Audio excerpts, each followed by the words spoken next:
Welcome to the Co-Parenting Conversations podcast, brought to you by the Center for Divorce Education. With renowned psychologist Dr. Donald Gordon, we will delve into the complex world of co-parenting during and after divorce and separation. Join us as we explore some of the emotional, legal, and practical aspects of parental breakups, helping you navigate this transformative journey with wisdom and guidance. Whether you're currently going through a divorce, contemplating separation, or supporting a loved one in their journey, the Center for Divorce Education is here to empower you with knowledge and offer you a roadmap towards a brighter future.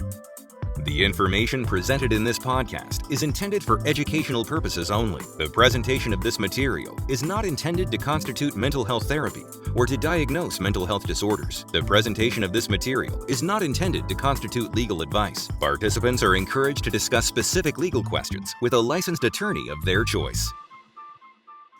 Welcome back to the Co-Parenting Conversations podcast by the Center for Divorce Education. We provide online parenting classes for divorcing and separating parents. I'm Jamie, and I'm here for Season 2, Episode 1 with my colleague Chelsea and our Executive Director, Dr. Don Gordon. We know that school is coming back up, if it hasn't already in your area. So today we wanted to share some back-to-school tips with everyone. And Chelsea, what's one thing that comes to mind when you think of kids going back to school when their parents have recently gone through a divorce or separation or currently are in one? Well, I imagine for kids, the most important aspect to this would be knowing that they will still have friends and support through the divorce or separation. You'd probably want to assure the children that they are still loved and cared for, of course, as always. If they're switching schools because one parent lives in a different area, let them know that they still have friends or that they can make new ones, give them that extra boost of confidence. They can still keep in contact with old friends and find a way to schedule that in. And as a kid, your friends and having fun is so very important. That's a great point. I do agree. I think that although kids may be shaken up a lot by divorce or separation, knowing that their peers are still going to stay the same or that they have new friends is a great reassurance for them. We also stress frequently how important it is for kids to be made aware and understand what will change or stay the same when you're going through a divorce or separation. So that should include things like school functions, changing schools, or trying to keep things as normal as possible for the kids, like having their friends. You know, another thing that is suggested is to let the school know about the divorce or separation. I know that can be a little bit triggering for some people or hard to understand, but it can alert the teachers to possible changes in attitude or other signals that they may need to be aware of for the kids. And, you know, obviously that way the teacher or school may also need to know to send home double the amount of school information, one to each parent as well. Right. Informing the school gives the teacher or the staff the opportunity to help them emotionally if it's needed. Another important thing to consider, though, is talking to the kids before school starts about their feelings. Run through some questions that they might be asked by their peers about the divorce or their parents and how they might respond. And also giving them, tools to help them feel emotionally stable when they're having a rough day or upset about the breakup can really help as well. Probably most important when it comes to a child who has already moved or is going to be living in a different place because their friends are more likely to ask what's going on in their life. Also important that kids have enough information to also be able to share what they're comfortable sharing with their friends.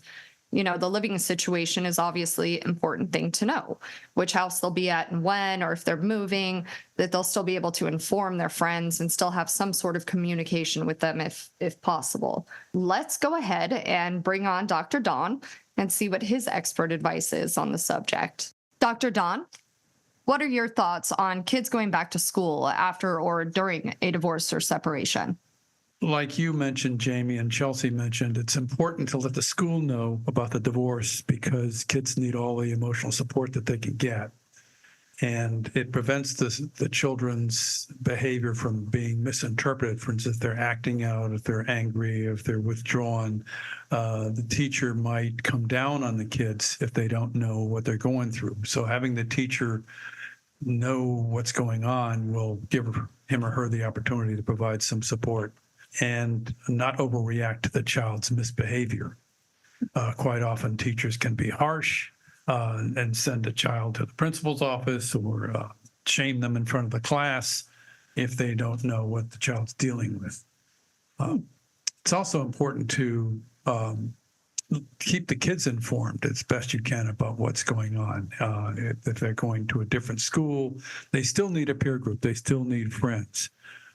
It's really important to them, especially as they start getting into the middle school years. The peer group is really important.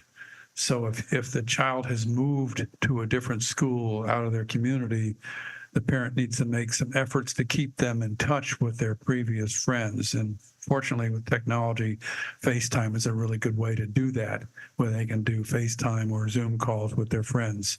And take some effort to coordinate that with the friends' parents to make sure that they can have regular contact. Parents don't always know when the children are suffering because of divorce-related stress, because a lot of kids just don't have a good vocabulary for talking about their feelings and what they're doing. So if children are not talking about their feelings, parents will often not know what they're doing.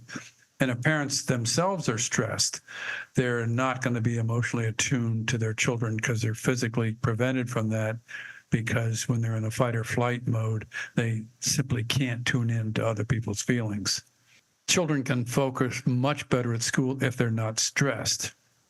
So first, to reduce the things that stress children would be parental conflict. So if the parents are having conflict in front of the children or within earshot of the children's bodies will produce cortisol, which is a stress hormone, and that takes about 72 hours to leave their bodies. So if the children are exposed to a parental fight, say on a Sunday, it won't be until Wednesday until that has left their body. Now that cortisol will interfere with their attention in school and with their emotional regulation. That impairs their learning. And most parents don't know that. So that's a good incentive for parents to not expose the kids to that conflict.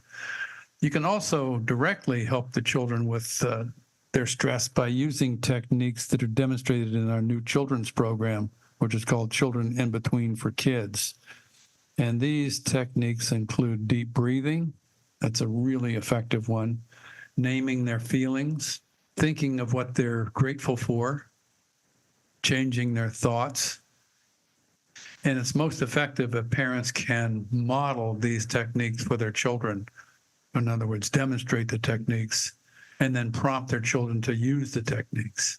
So there's specific stress-reducing techniques that kids can learn. Another important thing to remember is that kids may go through deep feelings of loss, that they probably will. And it takes about a year, according to experts, for children to come to terms with their parents' divorce. They're not going to do it quickly. For some kids, it may take a lot longer than a year. So small issues can arise, like a child getting a bad grade, called out by the teachers, having trouble concentrating, having trouble with other kids. And children will tend to blame themselves for this and feel badly about themselves. So they need to know that this may be happening because of this divorce stress, which is the second most stressful event in a person's life, is a divorce of one's parents, or for the parent, the divorce themselves. These issues may or may not have to do with the divorce and separation, but they shouldn't be punished too harshly when they're showing behavior problems.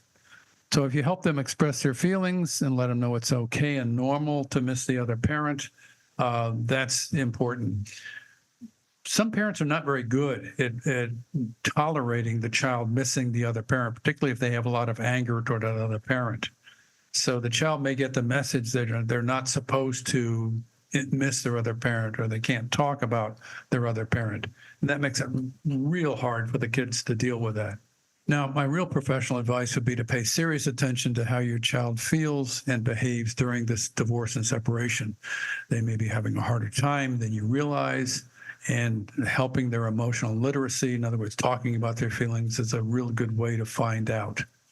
Seek professional help like a good evidence-based parenting program to improve your parenting skills during this time. So parenting skills can always be improved, and learning how to do things like properly monitor your children's behavior, how to support and reinforce them, how to communicate respectfully to your children, how to use discipline that's appropriate and not too harsh. These are things that most parents can learn to improve on. And assure your children as often as you can that they're still loved. Yeah, no, I definitely agree with that one. And that's some great advice. Kids do need to be reassured and still believe that both parents love them, as well as being able to keep in touch with friends and family and have as much as that along the way as they can get. We do thank you, Dr. Dawn, for being here with us. Till next time.